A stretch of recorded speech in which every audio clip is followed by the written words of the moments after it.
You're listening to the She Lift Project podcast, a show dedicated to helping women achieve higher levels of success in the workplace.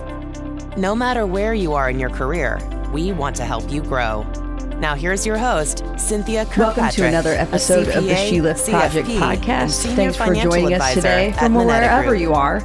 And so excited to have maybe one of our most requested podcast guests here today, Maxine Clark. If you don't resonate with the name, I'm just going to say Build-A-Bear, Chief Executive Bear, and also ambassador to St. Louis, doing so many great things beyond the empire of love and cuddles that she built for those around us. So thank you for joining us today. So excited to have you here. Thank you. It's my pleasure. Thanks for having me. Told the kids this weekend, especially my 13-year-old, that we were having you on. So excited, and she just, the joy of remembering her times of going to Build-A-Bear and having those bears and remembering, stuffing and putting the hearts in and all of that. It just naturally elevates somebody's level of joy. It sounds so easy and simple.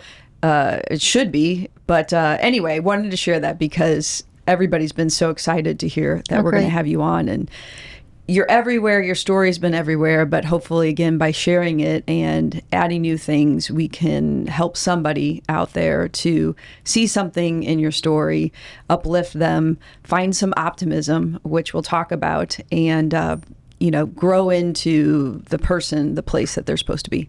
That would be the best to ever hope for. I mean, that's what I like to do, is really, hopefully, it inspires others, because I didn't know exactly where I was going. I was just moving along and taking advantage of opportunities that were presented to me, because why not? Yeah, and maybe that's the best place to start, and we can roll into your role as beyond, Build-A-Bear, obviously still staying close to that and near and dear to your heart, and the whole ambassador of St. Louis, not having been here. But your story is pretty amazing, just listening to it, reading it, that you were never intending to be in retail. You were going to be a lawyer, but I think your story starts even, earlier than that. I imagine when you're young or planning to be an attorney, you are not imagining building this stuffed animal bear empire. Yeah. Now, growing up in the 50s and 60s, when I wanted to do anything that a woman didn't do at that time. I knew really smart women, teachers, nurses, social workers, secretaries, and I thought there was so much more for us to do. I loved my teachers, but I just didn't want to be a teacher. I thought they were the most brilliant people that I had ever encountered. And so my mother was a secretary. She actually was the private traveling secretary to Eleanor Roosevelt during Franklin's presidency. And so in that process, my mother traveled around the country. She was her traveling secretary. She only worked when she traveled. Luckily, she traveled. So they went to places that you would think women would go, in hospitals, institutions, schools, and they saw how miserably people were treated in those institutional kinds of surroundings. And it really wore on my mother a lot. She was an amazing talent in her field of doing stenography, which no one even knows what it is anymore, and also typing. So that was what Eleanor hired her for, but she took her places, and she was an amazing talent at that, but she was also putting this all away. She was absorbing it. And she would talk to me about it. She would talk to me about all these places. And Eleanor, when Franklin died, she had a lot of women that worked for her. And she encouraged them to go out and do something to solve one of the problems that they saw on their travels. And so my mother was, not a trained social worker. She had a high school diploma, but she went out, and she and three of her friends pooled their resources and started a school for children with Down syndrome, but it wasn't called Down syndrome. It was called mongoloidism then. And so there was a part of their job that was advocating in Congress for changes and advocating at all the services that the government offered at the time, which were not as many as they do now, and making room for children to be mainstreamed who had disabilities. But my mother didn't call it that. She said everybody was just differently abled. And if I said the word disability, she would say, that's not a good word. Don't use that word, because everybody has something that might keep them back, but they keep moving forward. So she was a big influence. But I really wanted to, it was a wonderful time in the 60s. The world was changing.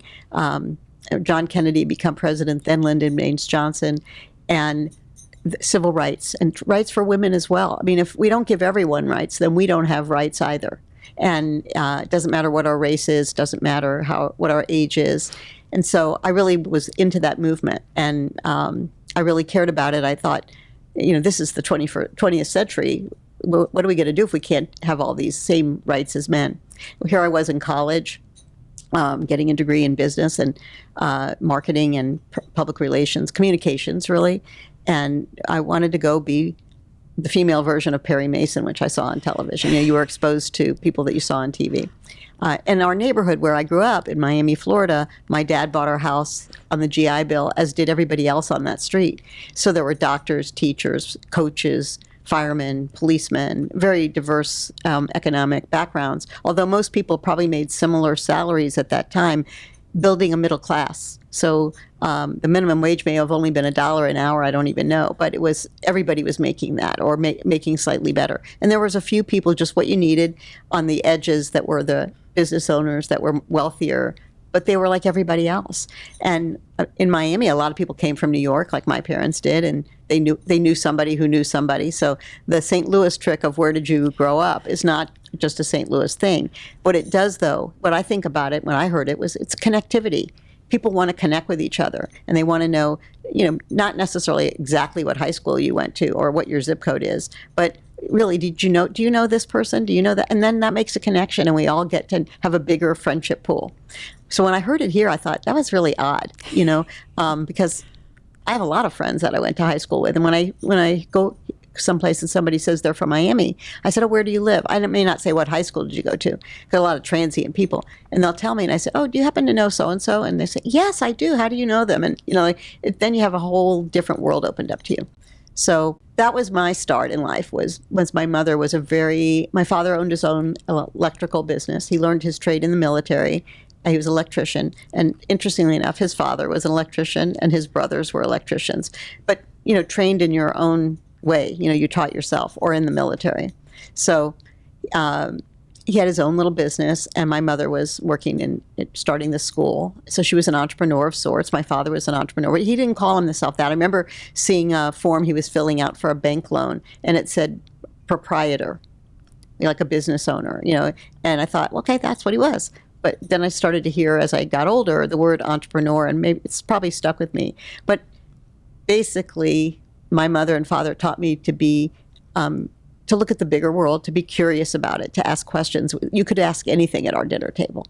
My mother would say, go look it up in the World Book, but you could ask it. And I read the paper because you were supposed to read the paper and bring an article in every week for current affairs or current events. And those things were also really important to learn how to navigate a newspaper. When I got to high school, I was editor of my high school newspaper, and I had the most incredible teacher, Mrs. Adams, who was a little bit on the edge herself. She was very forward-thinking, and we had to do everything ourselves. We had to sell advertising, we had to lay out the pages, we had to do everything with a team. But so that was leading a team. And one day, and believe this or not, it was when we went out to sell advertising, we didn't all have cars, so she would lend us her car. So I was bringing her keys back to the teacher's lounge, and I heard them talking in there. And she, so I kind of, I'm pretty curious. I was listening. I didn't know she could see me or not, but I listened, and they were talking about that the janitors in our school made more money than the teachers. I was appalled. Not that the janitors made more money. They should make that money, but the teachers should make more than that. They should. And I went home to my mother, and I asked her about it, and she said, well, look it up, go study it. She says, I'll take you to the newspaper, and you can go through the archives at the Miami Herald, and I did that. And then there wasn't as much as I wanted. She drove me to Tallahassee, where the Department of Education was located. And I found out that was true in every school. Now, Florida has one school district per county, not like St. Louis with 18, one per neighborhood, basically. But I was shocked because teachers had to be so educated. They were women, mostly women in those days. They had to be educated. Why were we not rewarding them for what they were passing on to children, especially in my case, the whole world opened up for me from my teachers. So Mrs. Adams and I became really close as a teacher and a student because she was willing to challenge you. And she said to me to write an editorial. Why did I write an editorial about my findings? And I did. And she, unbeknownst to me, because they didn't have to ask her permission those days, she submitted it to the Columbia Scholastic Press Association. And I got a college scholarship. I'm not sure I would have gone to college, even at the low price that college seems like it was then. I might have gone to community college. And that would still be college, but to start out. And I went to the University of Florida, and I was going to major in business and journalism. But in order to get into the business school, they only took like one woman a year. And my professor, one of my marketing professors, said he was transferring to the University of Georgia, and they took women in the business school. So I went to the University of Georgia. So my life was just all leading me down paths of, if you share something with somebody about yourself and you tell somebody, you're not complaining. I wasn't complaining about that. I said, why would they only take one woman? There's a lot of smart women in our class.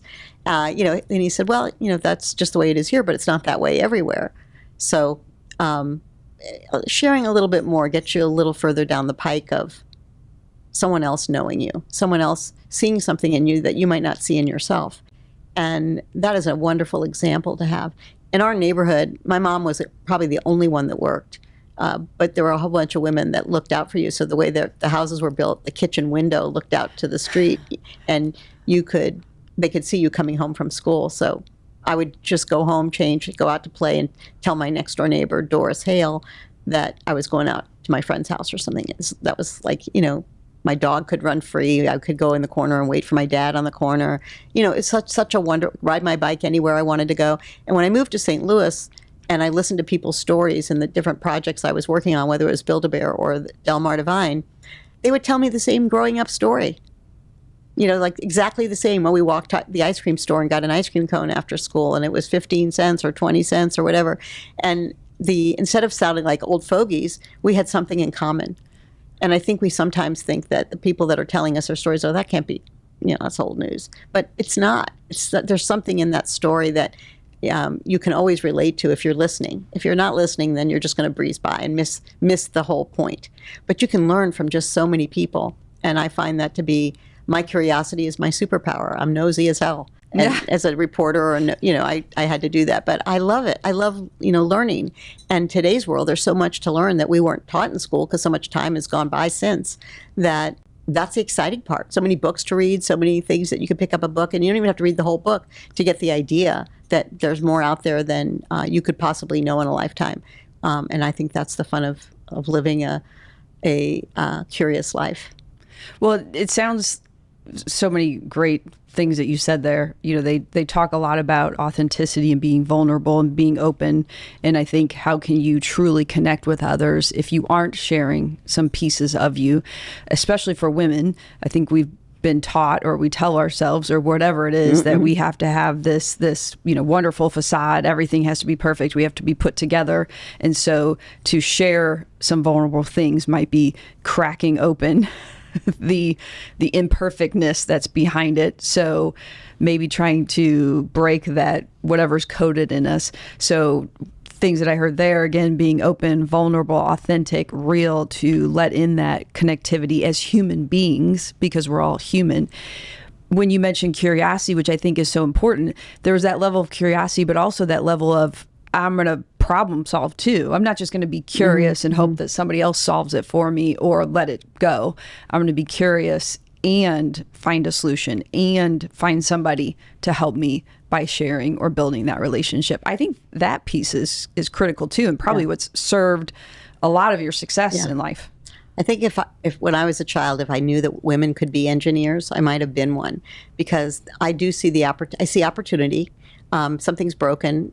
It's not so much that I'm the one that can fix it, but I know people who can come to the table and help. And I love to bring people together to brainstorm and come up with, the pros and cons of what we need to do here.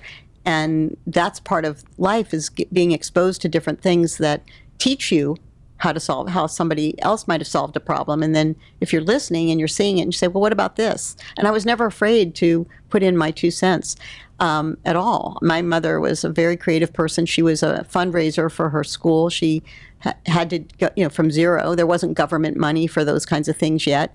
And she was a hard worker. And I remember sitting in the living room listening to her talk to people on the phone and thinking that I wouldn't want to be that person on the other side of the phone. And I never really wanted to do that. I didn't want to go out and raise money. I wanted to make enough money so I could decide and give it myself. I didn't want to have to.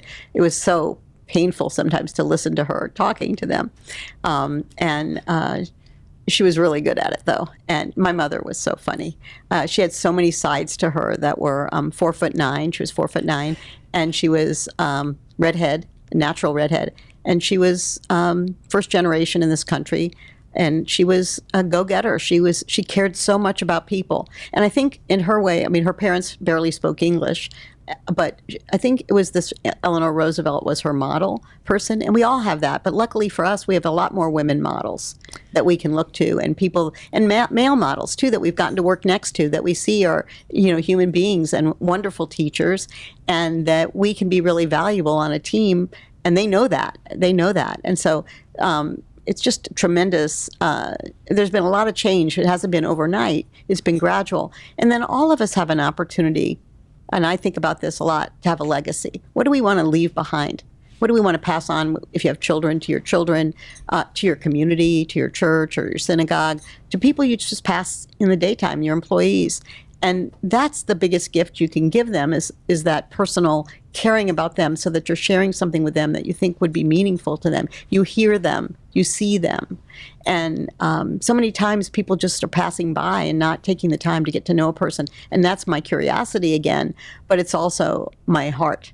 And, I do care about people. My mother taught me that. My father was a very caring person. They were both really good people. But we lived in a neighborhood that was very friendly. Like we would sit out. When there was a hurricane, we'd all come out and lift the trees. When there was a party, everybody would celebrate everybody's birthday. It was just a fun, closely knit neighborhood in Coral Gables, Florida, which today my parents would never have dreamt what the houses would sell for, or what they would tear down and build on top of it. But what a wonderful place to grow up in the sunshine, and with such great teachers and great friends and people that I'm still friends with today. You won't believe this true story. I was in a class, my senior class was about over 1,000. Oh, wow. And we had a reunion during COVID, and we didn't have the reunion, of course. So we did a Zoom reunion, and a lot of people came, and they decided to do it every 2 weeks. Like, let's just stay in touch from now on. Let's just stay in touch. Because most of them live in Florida or Georgia. I live in a friend in North Carolina. They live on the East Coast. I have a friend in San Francisco. We have a friend, I'm here in Missouri.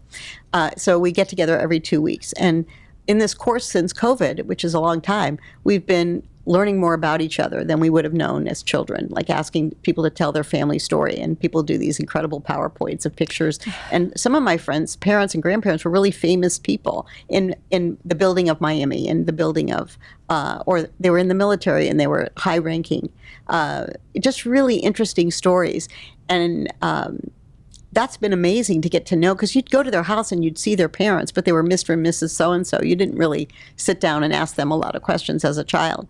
And that's been really fun. And also, we have one of our friends who's a big fan of the Panthers, the hockey. They just won the Stanley Cup, and he's been bringing us all along with him. It's hard to even imagine hockey in Florida, to be honest with you. But this week's conversation is going to be about basketball, and I am a good basketball person because my next door neighbor was the coach at the University of Miami. And so you say, I'm excited, looking forward to that. And you say, why would you be looking forward to a conversation about basketball? Well, it's a great sport. I love it, and I'm 4'10", it's not very tall, but I was a pretty good point guard. And I love watching, and it's a leader. The point guard is a leader. So when you think back on it, you look at when you're in sports, and that's the best thing to happen to women, I think, in the last 50 years is Title IX and women being able to compete in sports and go to college on sports scholarships, because we are really natural born leaders, but usually of a family, or thought to be of a family, which is hard work. But when we physically fit, the fitness of being on a team, the other is learning to work with a team, gives you much more preparation to be leading a team in a business world or a medical world or anything like that. So it's been great for the workforce. And I think, who says you can't play basketball if you're 4'10"? Like, really, maybe I won't be a professional basketball player, but maybe I'll help bring a professional basketball player team to St. Louis. What goes around comes around. And so you never know how you can think about these ideas and things that were implanted in you when you were a child. And I encourage everyone. I did this when I was a little girl. The book, The Diary of Anne Frank, had just come out. And I was in Miami, and we were scared. It was the Cuban Missile Crisis, and we were worried. I would worry when my mother, the bus would drop me off for school, that would I see my mom and dad at the end of the day? Would we have a bomb? And we didn't, thank goodness, and I survived that. But I also decided to keep a diary of myself from her diary, because I thought, well, if anything happens to me, I want people to know I was here and what I was thinking at the time.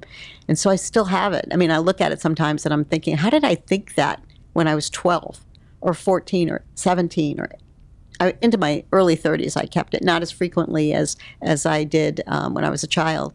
But you are who you say you are. And you see that, and the good news about keeping that is that you see yourself growing. And you can tell yourself that, I did a dumb thing and nobody has to know. Or you can say that you did a good thing and nobody has to know, you're not bragging. But I was influenced by that book, greatly influenced about the state of the world. And also a young girl who had the wherewithal, the mindset to tell us all who she was. And maybe didn't even know we would know who she was. But I'm glad we did, because I think it has educated a lot of people in some of the terrible atrocities, but also in the goodness that exists in people's heart when you are trying to help someone get through a time like that.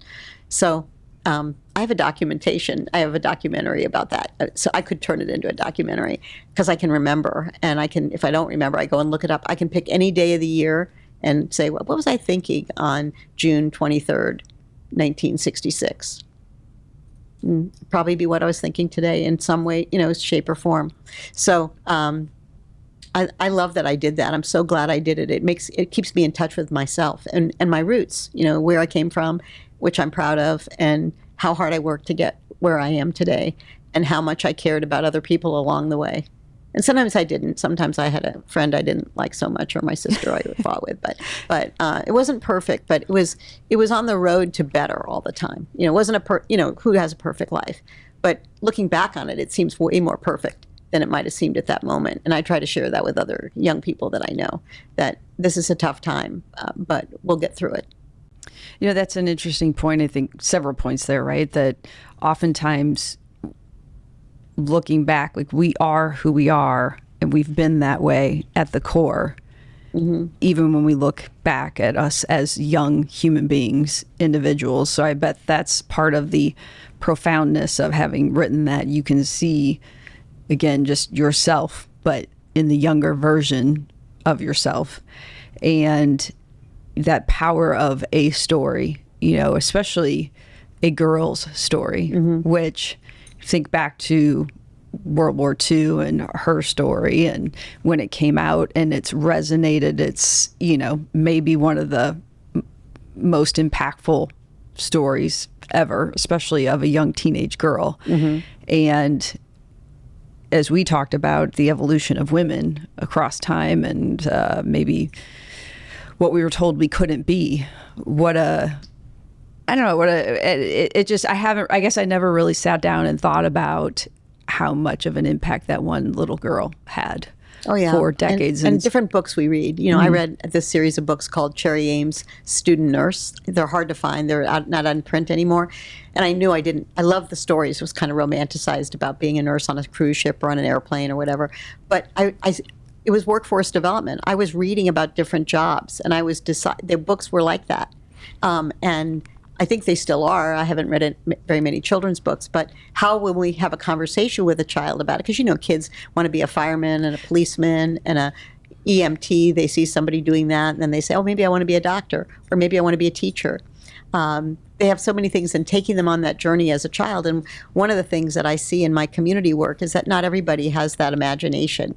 They don't necessarily, when their child's reading a book, have a conversation with them about, what do you see in that book? What do you like about it? What do you don't like about it? Because not every book, like my chief of staff, she has 2 children, one's 7 and one's 3, and they both, one loves to be read to, the other one loves to read. And I'm always asking William, what did you like about that book? What's the story? And he'll tell me, but he looks at me kind of like, why do you want to know that? And that's okay. That's his age. But I'm curious, because those are books weren't even in print when I was a child. What would I have thought about them? And I love to go in the children's department at Barnes and Noble and just look at the books that they make for kids today. They're so beautiful and expensive, but also the library. When you go to the library, all these books are available in the library. And through the story of a caterpillar, or the story of a dog, or the story of 2 strangers who don't look like each other who meet. There's so much ways to understand other people. And I lived in a much more protected time. We didn't have books about people that were from different countries, or people that might be different genders, or people that were different sexuality. We didn't talk about it. And it doesn't mean it tells you that you're going to be that. It just gives you information about how to be a better human, how to relate to a person who's different than you. And if you want to ask questions, how to ask questions. Like every single thing I'm telling you, and all the things that I think about that pop into my head from time to time, are all about my being curious. And that was reading. I don't remember if my parents read to me or not. I never asked them. But once I started reading, that's what I wanted to do all the time. I loved reading. I loved being in the library at school and just like walking the aisles and wondering when I can get to read all these books. But that turned into the newspaper, and it turned into magazines and podcasts, and all kinds of articles online now. There's more than there's time to absorb. Maybe there always was, but we looked at them as books on the shelf instead of all around us. Every place we look, there's something to absorb. But that's the beauty of the world that we live in, and there's so many ways to get ideas. Last night I was sort of just streaming on looking through Instagram, and it popping up. Of course, once when you sit with something for 30 seconds, that's what you see for the next 20 minutes. But I was looking at these small houses that you could build, and we're all thinking about what we're going to do in the city with all the destruction that we had from the tornado. And I was communicating with Bob Clark, who helped me with Delmar Divine, and he's working and helping the city rebuild. And he said, we've got a ton of those ideas, and we're working on them with SLDC. And he said, I like them. Send me the pictures, So he had them too. But I think there's so many ways we can think, but we can't think without a plan, because most people can't visualize what you're talking about. Or they see a small house that doesn't look like the house they lived in, and they can't imagine that they could live there. But if you put it on paper, in 3-dimensional versions, which is very easy to do today with computers, and they start to see themselves there and put people in the picture and put their street number on the house. And there's so many ways to make them feel more comfortable. And I learned this from the neighbors of the Delmar Divine. I started on that project in 2015 to reimagine this old St. Luke's Hospital into a community space, a place that still cares for people, but not in a hospital way, but in a 21st century way. And I thought it would be way easier and way faster, but luckily it wasn't. Luckily, I say that because I learned a lot on the way from the neighbors who wanted it to be something special, and I did too. But we had different definitions, not that different, but and then complexity of the financial. It's a big structure, how we do it. I learned a lot about finance, and I would not consider myself a finance person, but that time that we took, that time that it cost to get to all the details, was very valuable. And so now I'm a part of that neighborhood. I call it my neighborhood. I live 3 miles down the road, but I still feel like that's my neighborhood. I spend a good 10 to 12 hours a day there. So it's my waking hours when I'm home. Some of those are sleeping. So actually, my life is more centered now at Delmar Divine. And I have learned a lot about people that grew up in St. Louis, and particularly the Black population of St. Louis. This neighborhood was not always a Black neighborhood, but when they integrated the neighborhoods, they moved there. And they have the same memories in the 60s that I had. They're my age. And we laugh, we talk, they've taught me so much. They're not afraid to tell me what they want. and make sure that I know that that's what I'm thinking, maybe not what they want. And then we talk about it, and we do pictures of it, and we show it, and we find out that we're not that far apart. It's sometimes if you see it, you can believe it, and then you can also build on it. And that's what we do there. We collaborate a lot. That's the idea, was to create a central place where we could all collaborate and bring ideas together. I think my mother would have always been proud of me, but this would be the thing she may be most proud of. Interesting and we'll obviously get to all the stories in the lead up, but going back to the story about the scholarship and the getting help of saying there's only one woman allowed at the one school, but let's go to this other school in Georgia and I guess get your business degree was the plan. How did that unfold? Oh, it was a great experience. It was the University of Georgia. That's where I learned to be a bulldog. It was a great place. It was a very interesting place because it was really the South, and lots of things hadn't changed there either. But I had a great education. I had great professors. One of them I just recently had lunch with in Atlanta. We had a great conversation. You think your teachers are so much older than you, and they're not. I remember when, I'll go back just a little bit, or maybe a little forward, when I started Build-A-Bear and we opened a store in Miami. I was really interested to hook up with Mrs. Adams, to find her. But I wasn't sure if she was still there, if Mrs. or Miss Adams. And so I was at an event in Atlanta, and I was talking to a news person, and she said, well, maybe I can help you find her. Tell me about her. And I said, well, I think I was 17, so she was probably 35.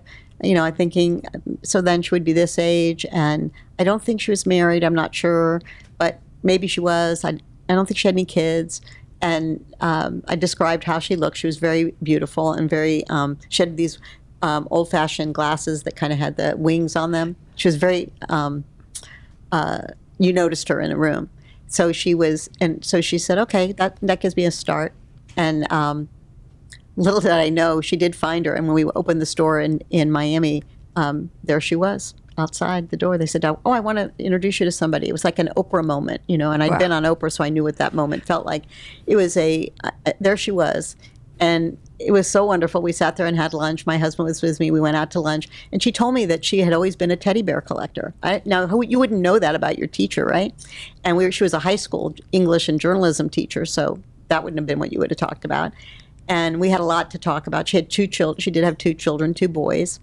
And what I wanted to do was give my teachers, the ones that helped me, really left a mark on me, some of the success of Build-A-Bear, the financial success of None of them would take it.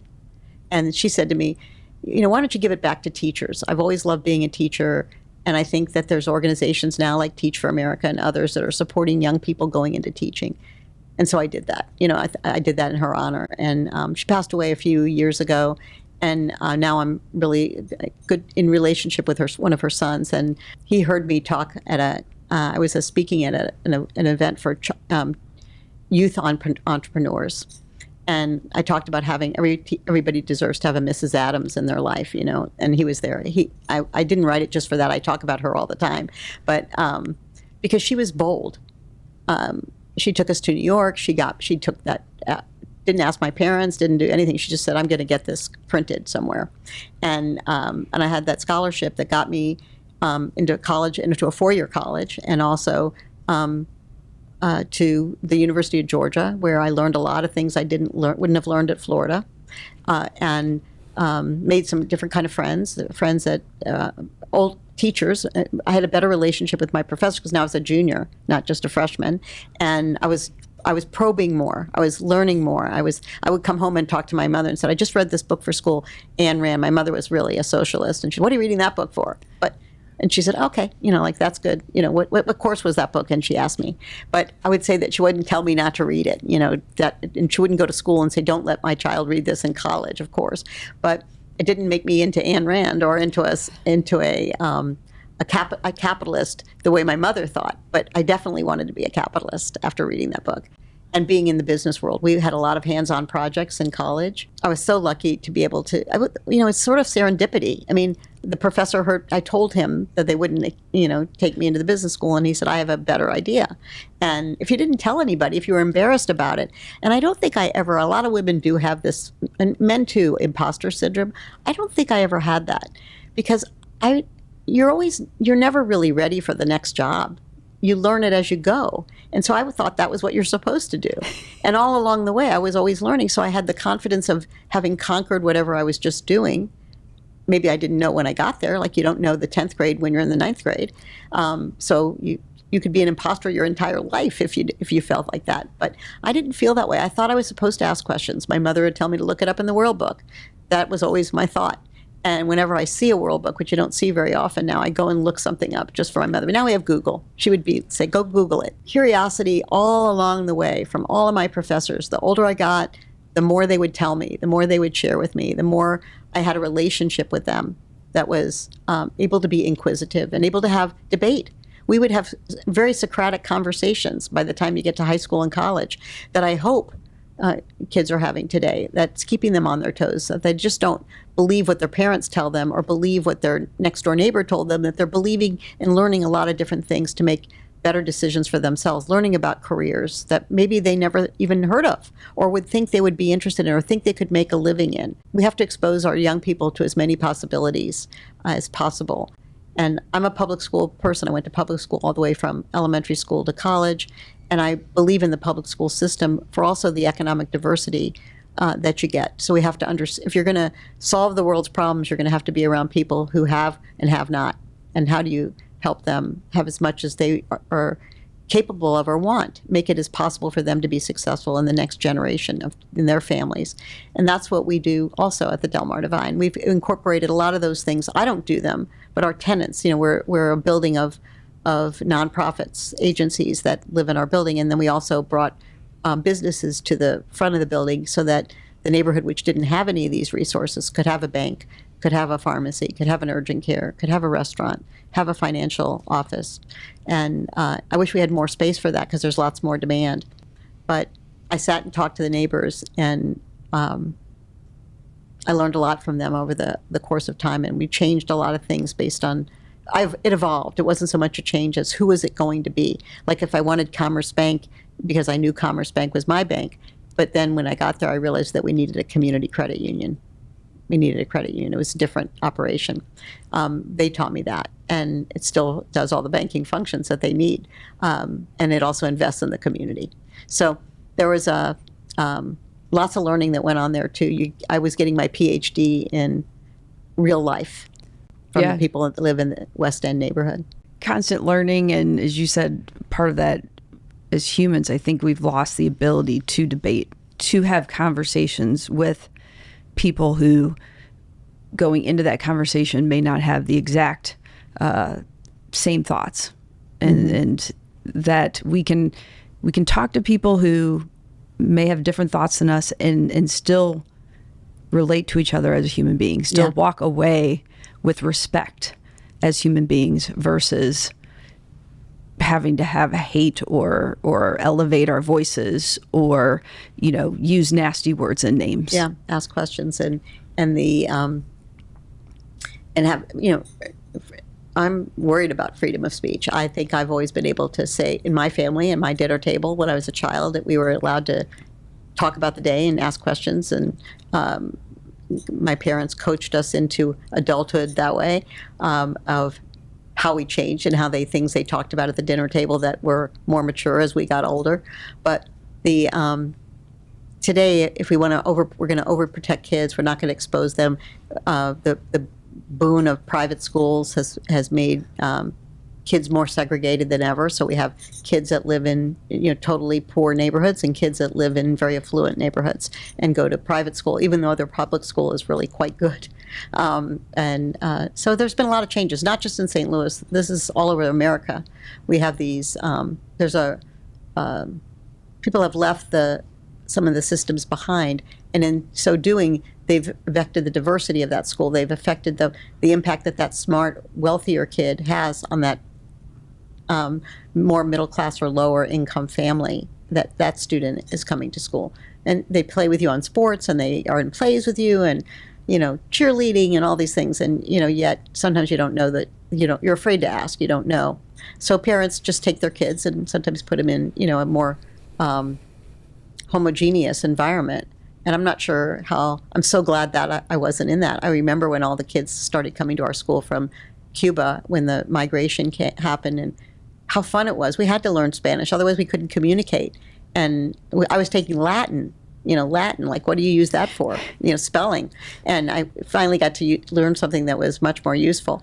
So anyway, I feel like growing up when I did was the perfect time, but I think now is too. There are a lot of challenges in our country, and kids have probably some really good solutions. Yeah, kids are very smart and can see things more creatively often than adults can, as that youthful hope and optimism, as we were talking about earlier, is stamped out of us as we get older. We're jumping around from life to life. Right. I've had a lot of them, but one of the things that Build-A-Bear allowed me, besides incredible financial success, is a connection with another generation. So when I am at WashU teaching, or I'm at Georgia teaching, or anywhere I go, I ask the question, how many of you have been to a Build-A-Bear? And usually it's 95 or 98%. Sometimes it's 100. I always like to see a few people that don't, so we have future customers, but they can relate to me on a different level. They don't think about what age I am, or they just want to know, how did I do that? How did you think of it? And actually it was my one of my best friend's daughter, Katie, and we were really close friends. We went looking for Beanie Babies and we couldn't find them. She said, these are so easy, we could make these. And she always had a real knack for style and fashion and putting things together. Even as a 3 or 4-year-old, she was pretty good at that. But we've grown into being friends today. We're very close friends. And she's a grown-up. She has her own child, and she's having another child. And she is almost 40. And it's hard to imagine that, she just a child's, and I say that to people, that we beat out of our children their kid think. We make them, like when they say, Mommy, why do we have to do this? Or why can't we go here? And we don't always have an example. Sometimes it's just cause. Like right now, we just listen. But an explanation is valuable for their later development when they have their own kids, or when they're having to have people that report to them and they have to give an example of why we should or shouldn't do this. And because I came back from being the president of Payless Shoe Source to St. Louis to come up with an idea for a business that I wanted to do myself, because I thought retailing was getting too not fun for kids. Not like when I went and just dreamt in the windows, where would I wear that? When will I grow up? Can I buy that kind of idea, that fairy tale kind of story? And I took them to a toy store, and that just like I like to do. And that day, that idea was born for Build-A-Bear, and Katie had her bear George, that a man who worked with us and her mom worked with me bought her for when she was born, and she still has George, and now her little son Otto plays with George. It's like what goes around comes around, and those connections, that to your teddy bear or any teddy bear, is like your first friend, and it's the softness, the cuddliness, the you can say anything to your teddy bear or your dinosaur or your frog, and it begins to make us into a person, and that's how the next generation keeps going, and then you save that bear as she saved her bear, and her own child is now loving it a lot, and I think that they were just here this past weekend, and I think it just made me so happy to see them and to see how they've grown into a family. It works, and the more people that are in your village, the more people can have a positive influence on you. And so why would you narrow the village if you can make it as big as possible for children? But encourage them to always have their kid think. And I tell this to college students, like, you see them on campus, they have their headset in, they're just walking, they're not talking to anybody, they're just going, not even looking up. They're sometimes looking down. And I think, don't look out. Like there's a business idea staring you in the face and you're not paying attention to it. Or there's a new person to meet that's just walking down the pathway. And I think they hear that, then they try, but the technology is the technology. But that there's so many things here at Washington University and in St. Louis that you can engage with. We bring a lot of students to Delmar Divine. They're very interested in that aspect of entrepreneurship and why I did that. And I take them on that journey too, because I think that if they're going to be successful, one of the reasons you are is to share it, whether it's sharing it with your own family, your teachers, your community. I hope it's mostly your community that you'll share it with, beyond your family and immediate people, because your community gives a lot to you. It allows the prosperity to develop. And I knew that kids were the reason we were successful. I had to give it back to children.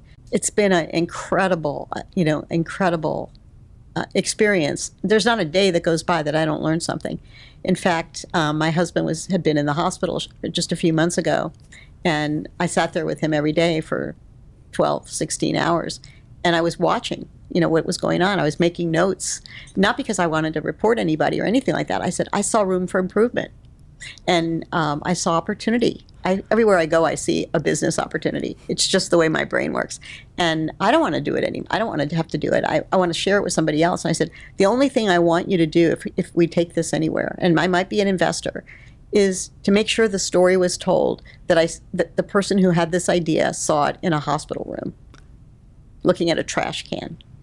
And, like that, because I want people to say that everyday life gives you ideas and there's opportunities to solve for that problem or raise up that opportunity, and to look at it like that, like not look at it as that was just junk in a trash can. In fact, it was rubber gloves were coming out of the trash can, because they bring you a bottle of water, they have to put on rubber gloves.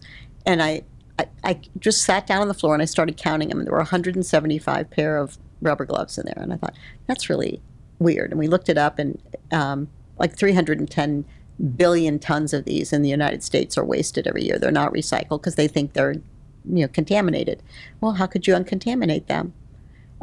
These plastic bottles are made into shoes now, and handbags, and polyester. They take it from plastic to polyester. Why couldn't we take the gloves from plastic to polyester? So we're working on it. I threw it out to some students, and they all want to know, how much money can you make off of it? I don't know yet. I didn't know when I started Build-A-Bear either. Don't worry about that. Dream the dream supreme, and then figure out how to do it on a forward budget, or figure out if it's going to make you a lot of money. Look at Walmart. Who thought they would make so much money? Or Costco. They're cleaning up in this country. And I think that's really how I want people to think. Not that everything has to be cheap. And it also doesn't have to be made in foreign countries for the lowest possible price. Or maybe it can be in America if it can be. It's going to have 4 lives or 5 lives. So, because you'll be making more and more money off of it as it continues to grow. And a lot of companies are doing this. You might notice clothing companies are buying back their clothes from people, and then they, as long as they're in good condition, or do some refurbishment, they put them online and sell them as, like the Vault here, and say, used clothing and hardly worn, because we're consumers and we hardly wear what we have. Or we wear 10 things and the rest of it sits in our closet with the hang tag still on it. So there's a lot of opportunity for us to, and I don't consider myself like an environmental watchdog. I just know that I'm a consumer, and I consume a lot of stuff that gets thrown away. And how can we think about that differently? I don't know how to do that exactly, but I know somebody does in my midst at WashU, a student or a professor, and so I love to go and find that person who wants to take it to the next level. And everywhere we go, everywhere we look, there's an opportunity, and we are the most prosperous country in the world, and we should continue to be, as long as we have the freedom to explore. Well, and you mentioned, sort of highlighted quickly, that the whole idea from Build-A-Bear was taking your friend's daughter to go find Beanie Babies. Probably most people, if they're listening to this, can remember in some form or fashion, whether you were a parent or you were one of those kids at the time who wanted that Beanie Baby, that they were so hard to come by. Yeah. Parents, moms, people fighting for them, to buy them for their kids. And some of them were, collector items that she just basically said, we can make these. Yeah. Now, I think and I don't know the whole story here, but her idea of we can make these, your idea of we can make these was different. Yeah. In my house, in the basement, we had a craft room. And so our friends' kids, when we would come over, always have a big Labor Day party. And when they come over, the little kids would all go in the basement and make stuff. I always had it set up for them. They, glitter, glue, markers, rubber stamps, stickers, all this stuff. So she meant go downstairs and get out the little sewing machine that we had, and she was going to design a red cow, and she was going to make it. And I was sitting at the computer netscaping, because that's what it was then, looking if I could find a business that I could buy and convert it, reverse it, a factory that I could reverse engineer to make it available in every mall in America. And she came upstairs. She said, "What are you doing?" And I told her, and she said, "Well, that's not what I meant." And I said, "Well, I know that, but I think it's a really good idea. I'm going to work on it." And then when I couldn't find anybody to sell me their business, there were several in the country. They thought I was crazy. She said, "Well, we could do it." And I don't know what I would have said if she didn't say it, because I knew she was, 10 years old. She couldn't do it. But her inspiration, and my first board of directors was children. We had we called them Cub Advisors. And we had about 12, 15 kids that were friends of mine's children, people that I met. I said, "Do you have a child? Would your daughter be interested in being on our Cub Advisory Board?" And we would have meetings, and they would tell us what they liked and they didn't like. And they had some really strong opinions, and they helped us a lot. The customer does know best. And if you're removed from the customer, and that Make company where I was trained, very consumer focused. We did not go on a top leadership tour of a store without talking to customers all the time. We were in stores constantly, and sometimes your feet really hurt, but you were learning the most by being there with a customer. So we all were store hungry. We wanted to work in a store. And nowadays, that's not so much the case. And online shopping has taken a turn, taking people out of the store so they don't touchy-feely and ask a lot of questions. But it's coming. I mean, Build-A-Bear reported, record earnings again, and people are coming for Build-A-Bear. We know that, and we're glad about that. So the other stores could benefit from that. But I have some philosophies about retailing that have changed, that I think are opportunities for the future. Somebody's going to reinvent the department store because it was really easy to go to a really nice store and buy everything in one place and have them delivered it to your house. That's not that different. It's just now in so many different stores. But I think that the way the demographics of America have changed, i.e. A smaller middle class, much smaller middle class, companies that were really creative, like Costco, like Aldi, who also owns Trader Joe's, to Target, Walmart, all kind of upscaling, not upscaling their prices so much, but upscaling what they sell to appeal to the public. And then along comes influencers and people that do this on for a living online, telling you that you can buy they're taking advantage of the trend for people to use these weight loss drugs that they need more protein. So they're highlighting protein foods, and they're highlighting what Trader Joe's doesn't even need to advertise. They have customers telling their story. Costco, the store that just opened over here, was one of their biggest store openings in the country, right there on 170 in St. Louis. St. Louis is an amazing city for all kinds of opportunities, for all kinds of companies to grow. But those companies have become status companies. You look in a Costco and look at all the Mercedes-Benz and fancy cars that are there, Porsches, Teslas, and you go to a Target and the same thing, and you go to Trader Joe's, and Trader Joe's is amazing place. I love it. And it's small enough to shop, and it's also got but I like to go to Schnucks, and I like to go to Deerberg's. I'm not a cook, but I love to go down the aisles and just look around. And my husband always wants to go to the wine department, and then he leaves. But I like to wander around. And I really find that it's so interesting to see how talented their merchandising staff is in this day and age to buy what the customer wants. And they're in and out. It's in and out. If you don't buy it, it might not be there the next time. But then they have a certain amount of basics. They probably only have 4,000 SKUs at Costco. A Walmart probably has 40,000. But they have managed them so well, and we get to benefit from that, rich or poor, middle class or not. And then they have so many, now that in that particular neighborhood, there's a lot of ethnic diversity, so they have all kinds of foods, which is really fun to taste on the samplers and also to try. So they saw something coming in America that maybe the economists didn't even see, that middle-class people needed these kinds of stores. But eventually, as we move closer and closer to those people and they try us, they're going to love us and they're going to come to us. And they might be a Saks Fifth Avenue shopper or a Neiman Marcus and a Costco shopper and a Trader Joe's and a Target. And look at how successful those companies are. They've stood the test of time, and I'm pretty sure they're going to be here for the long haul. But some of the other fancier stores, like Neiman Marcus and Saks, had to merge together in order to financially survive. And they're not the same as they used to be. They're not. They're different, but they still have nice stuff, and I shop there. But it's not like I have just as much. I have more fun going to Costco actually than shopping in a shopping center like where there's expensive clothes and I'm looking for something specific that I need and I can't find it. So. But we don't take advantage of that. I'm professing this to students that I work with about retail, why it's so great. Because you don't have to be in any one business, but you have to think about how the consumer is going to buy it. How is it going to be presented? Where are you going to sell it? Who's going to be your retailer? And how do you want to package it? How do you want to tell the customer what's in it, what's about, how to use it? And so many products, and you might relate to this too when you buy them, especially like cosmetics. You can't even read the instructions. They're so small, yes. Or they're white on white, or they're you can't read them, and nobody's thinking about that.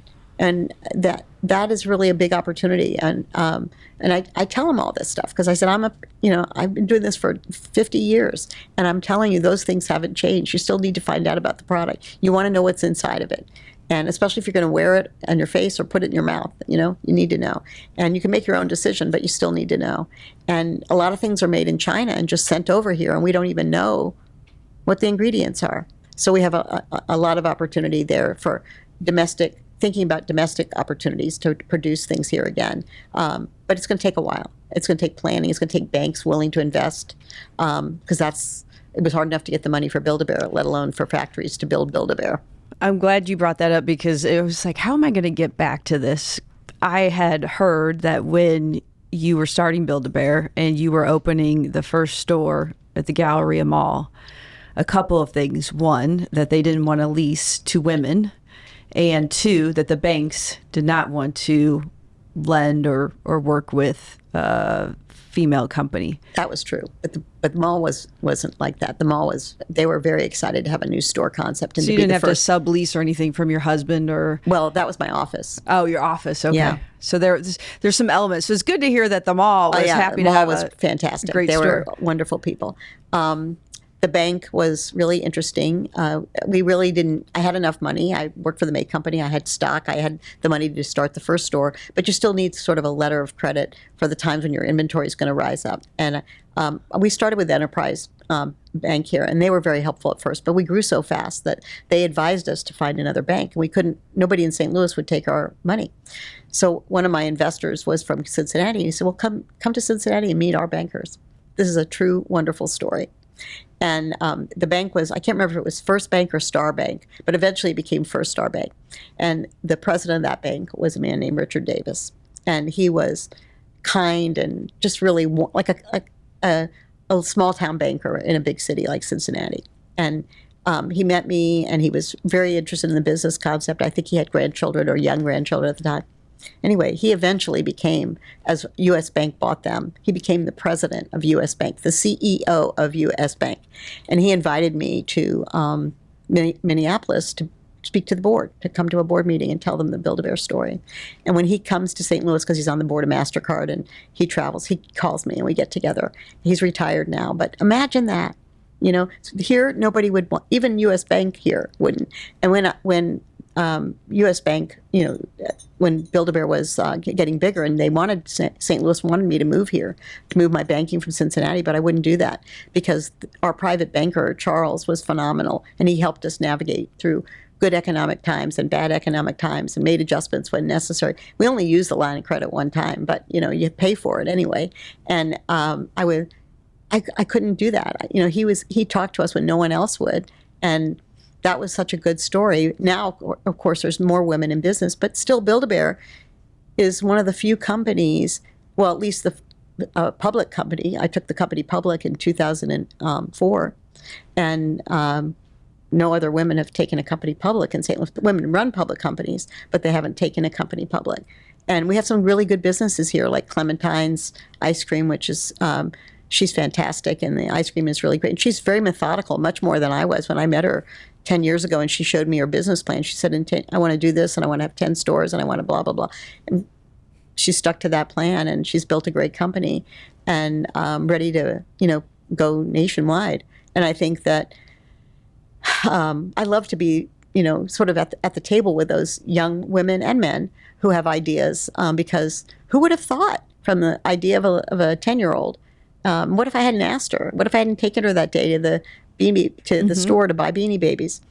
What if I hadn't had a computer to Netscape? Anyway, everything happens for a reason, and there's a plan, and we just don't always know it. And so if you take the opportunities as they come to you. But the banking part was really interesting. And I did have the really best story is there was, we had a big sign on our store. I don't know if you ever walked by it when we were first building it, but it said Building the Build-A-Bear Workshop. And we had a phone number, and it was to attract employees.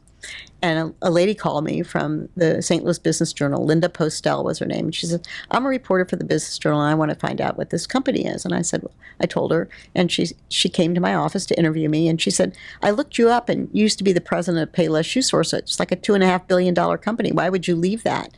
And I said, well, I wanted to do something different. I wanted to make retailing fun again. And I said, shoes was fun. I love shoes, but it was really an opportunity.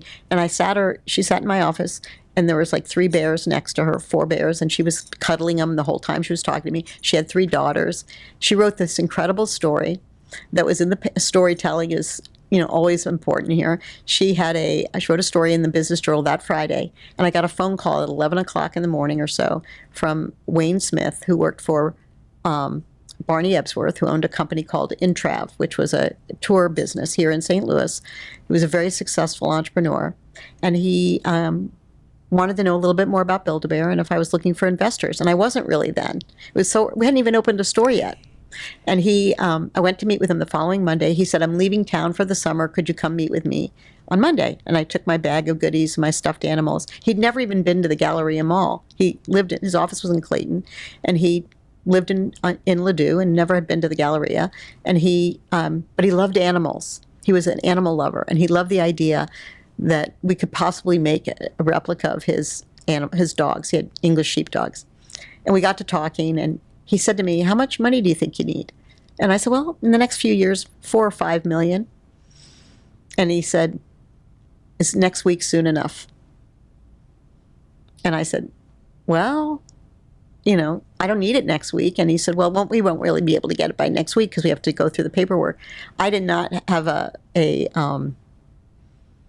lawyer to help me with all this, so I went online and I looked for a private placement memorandum that I adapted, and then I showed it to my lawyer. But he, by September, we had that money in the bank. So it was very fortuitous because Barney was a phenomenal partner. He was high on customer service because he ran a cruise ship line and a travel business, all about service. And he wanted to ensure that my company would always be able to give the service that I imagined it could be. And so we had a lot of fun dreaming. He grew up in St. Louis over a bakery. And small story, the bakery was the bakery that Katie's grandparents owned. And Katie great-grandparents, and she's the little girl that lived next door to me. So, the wealth moving to a better neighborhood, so to speak. But she didn't know Barney, and Elaine, her mother, didn't know Barney either. But Barney Ebsworth was one of the smartest and most instinctual business people I've ever met about art, about music, about people, countries, politics, all kinds of things. And we had so many wonderful conversations. And he invested in me, and he helped, he asked me, he said, how much should I own for my $4.5 million? He settled between my number. I learned never to do that again. But I said, what do you think you should own? Because I was not going to compete with myself. And he said, well, I'd be happy with, 20%. So that was the valuation for our company. We hadn't even opened a store yet. The first time he came to the Galleria was when he came to see the Build-A-Bear store. And he was a wonderful partner. And then we took on other partners as we went. But what a lesson in generosity, in believing in a person you don't even know. But he had done a lot of homework on me. He had called his friends that worked in the May Company. But still, it didn't take 6-8 months to do. It just took a few months, and he was in. And when we went public and we all agreed to put our own shares into the pool, pro rata, he called me on we were on the road show, and he called me, and he said, I don't want to sell. And I said, Barney, we already agreed we have to do this. Like, people have already bought it. It was already oversold. He said, well, I don't want to sell. I want to be there for you. I want to be there for you. Well, he still owned a lot of stock. I said, you'll still own stock. You'll still be there for me. But he didn't like the idea of being part of a public company. He liked being a small private company where we could, do what we wanted to do. But we really had other investors that wanted their money back. And I had a American dream of being, on the New York Stock Exchange and having a company that so many people could share in, and children could buy stock in our company and go to college someday. So we did that, and he was fine. He got used to it, and he is, I'll never forget that. And Richard Davis and he are similar kinds of men from, just saw opportunity, and they taught you through that opportunity for you to have an opportunity to see opportunity for others. How can you take it and not give it back? I mean, I don't know how anybody would do that. I just can't even imagine it. Nobody that I've known in my life that gave me something, got it from somebody else and shared it to me so I could learn and not have to go through the pain of falling down and breaking my leg in order to find out.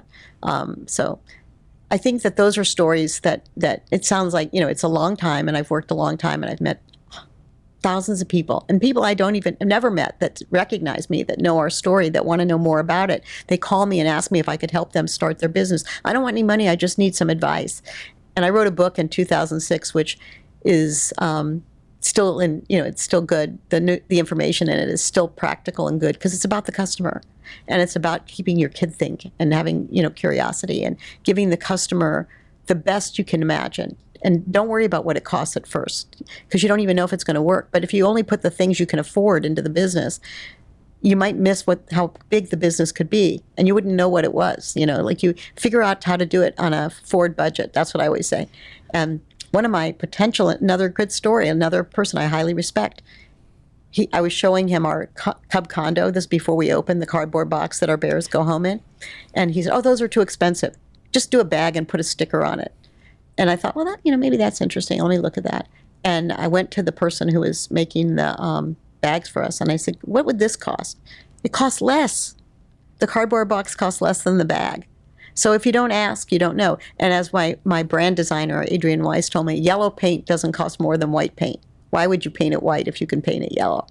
True. It's sort of a way to think about the world in sunshiny colors. And the happy face, the smiley face, is yellow. And I wanted people to smile when they looked in our store.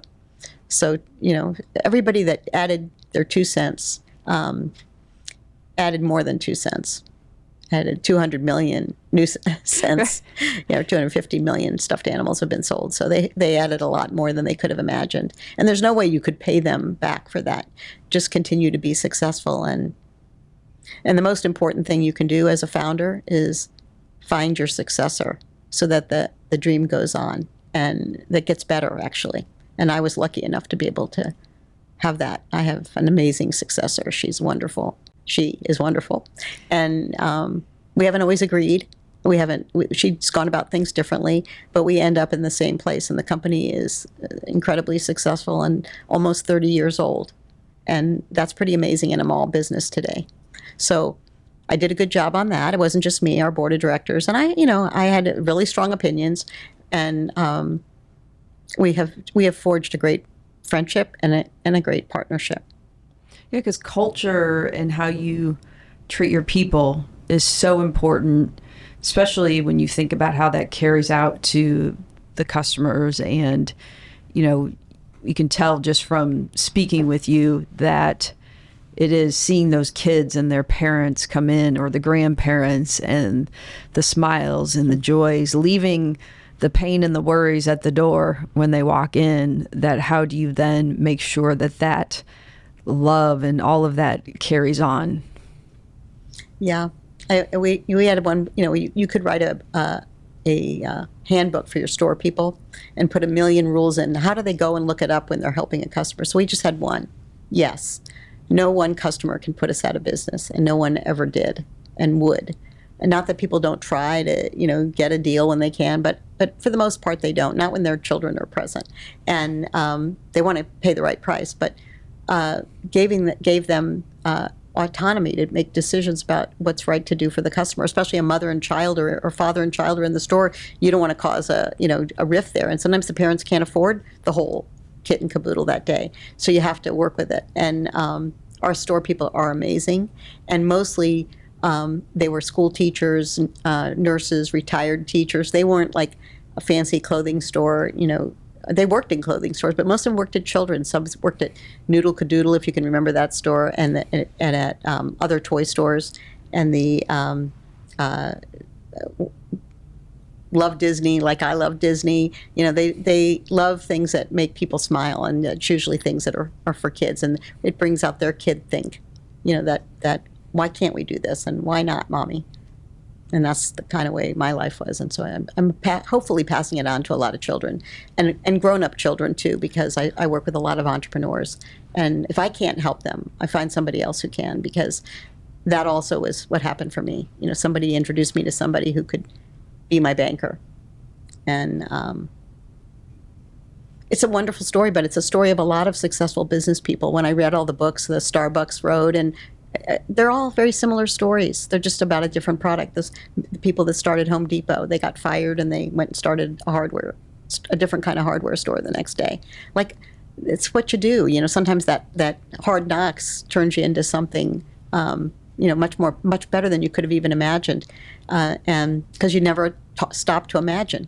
And when you stop to imagine, you can make the world a lot better place, no matter who you are or what you do. Yeah, I think from your story of being in Miami to two parents who were entrepreneurial, your mother traveling and learning a lot from Eleanor Roosevelt, and creating help for those with Down syndrome, and just somebody who wasn't disabled, they just had different abilities or thereof, to being curious and learning and not just settling or stopping at no, and writing that article and getting a scholarship and being told we only accept one woman.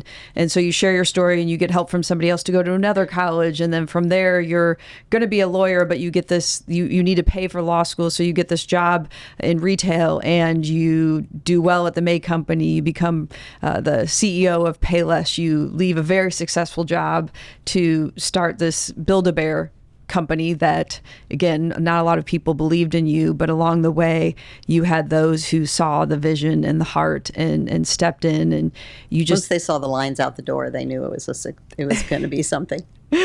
and just saw the passion, and that you weren't, you were going to put into it what you needed to along the way, and from Build-A-Bear to now, Delmar Divine and Wash U, and all the places where you're giving back but still learning and connecting all of these people. What lessons or thoughts, to maybe close out this over an hour, would you want to share to others, whether they're early starting their career, mid-career, wherever they're at, to help them find their areas of success? The first thing I would say, and maybe the only thing, is be curious. Ask questions. Don't be afraid to ask a question. And if you're thinking about it, write it down so you'll remember it in the future. You may not have the time or the wherewithal yet to do it. Write it down. Keep a journal, possibly, and go back to it every once in a while and say, yeah, that's really a good idea. Or now that's not like programming and I have to do AI. I mean, like, things change. But the idea that of what you thought the computer knowledge could do now could be done even faster. So that's the part I think we have to encourage the youngest among us, the children, little ones, to begin to ask questions, to be willing to ask questions, not put them down, but how you handle that question. And they'll ask a lot of different things. And that's also part of kid think, because when we're children, we always want to know why. And there's so much to learn in the world. There's so much that's changing every day. And there's so many ways to find it out. At the very least, just Googling it. But there's much more now that we can discover the world. And also, I think one more thing is be willing to be with people. I think that COVID separated a lot of people and made people think that they could work from home. But how are they going to see how you work? How are you going to hear what's the conversation at the water cooler and say, I can do that? It's been a really tough thing to come back from, and that isolation that people had. And some people like it. I think if you like it, then maybe you shouldn't work here. Unless you're in some technical job that nobody has to see you or hear you. But I think that that's the human connection that we have to have, whether it's at work or play, to bring our country into deep into the 21st century, and protect democracy, protect our rights as individuals to be who we want to be that career, to live where we want to live, to travel, to go back to school, to help others, to change careers 16 times, whatever it is. Those are all freedoms that we have, and they are not everywhere.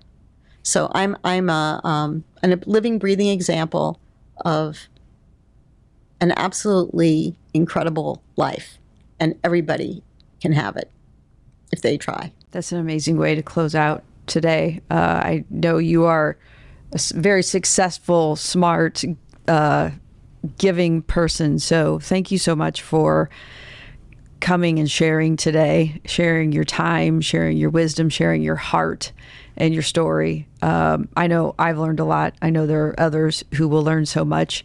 And what an inspiration today. So thank you so much, Maxine. You're welcome. This concludes another episode of the She Lift Project podcast. To hear more episodes of the show, subscribe wherever you get your podcasts.